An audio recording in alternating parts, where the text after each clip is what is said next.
शुरू करो अंताक्षरी लेके हरि का नाम, समय बिताने के लिए करना है कुछ काम। सभी दोस्तों से नमस्ते। हमारे YouTube चैनल पे आप लोगों का स्वागत है।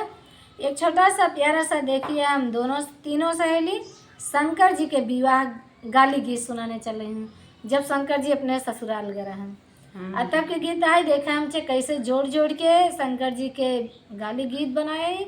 गीत अच्छे लगे लाइक सब्सक्राइब करें, कमेंट में बताइए। 2 चैनल और बाटे वहाँ पे हाथ जोड़ के विनती वक्त सपोर्ट करें। कुसुम ऑफिशियल से, सुनैना ऑफिशियल से आया हमें देखें कि बहुत प्यारा से गीत सुना भोले बाबा के। और देखें दीदी लाइव चलावत थी 9-10 के बीच में, 1 और 2 के बीच में लाइव पे जरूर रही। इन दीदी से जुड़ जाए, हाथ जोड़ के विनती बा, सब चीज़ पे सपोर्ट करें। आज गीत को सुनाती हूँ। मन करे शिवाजी के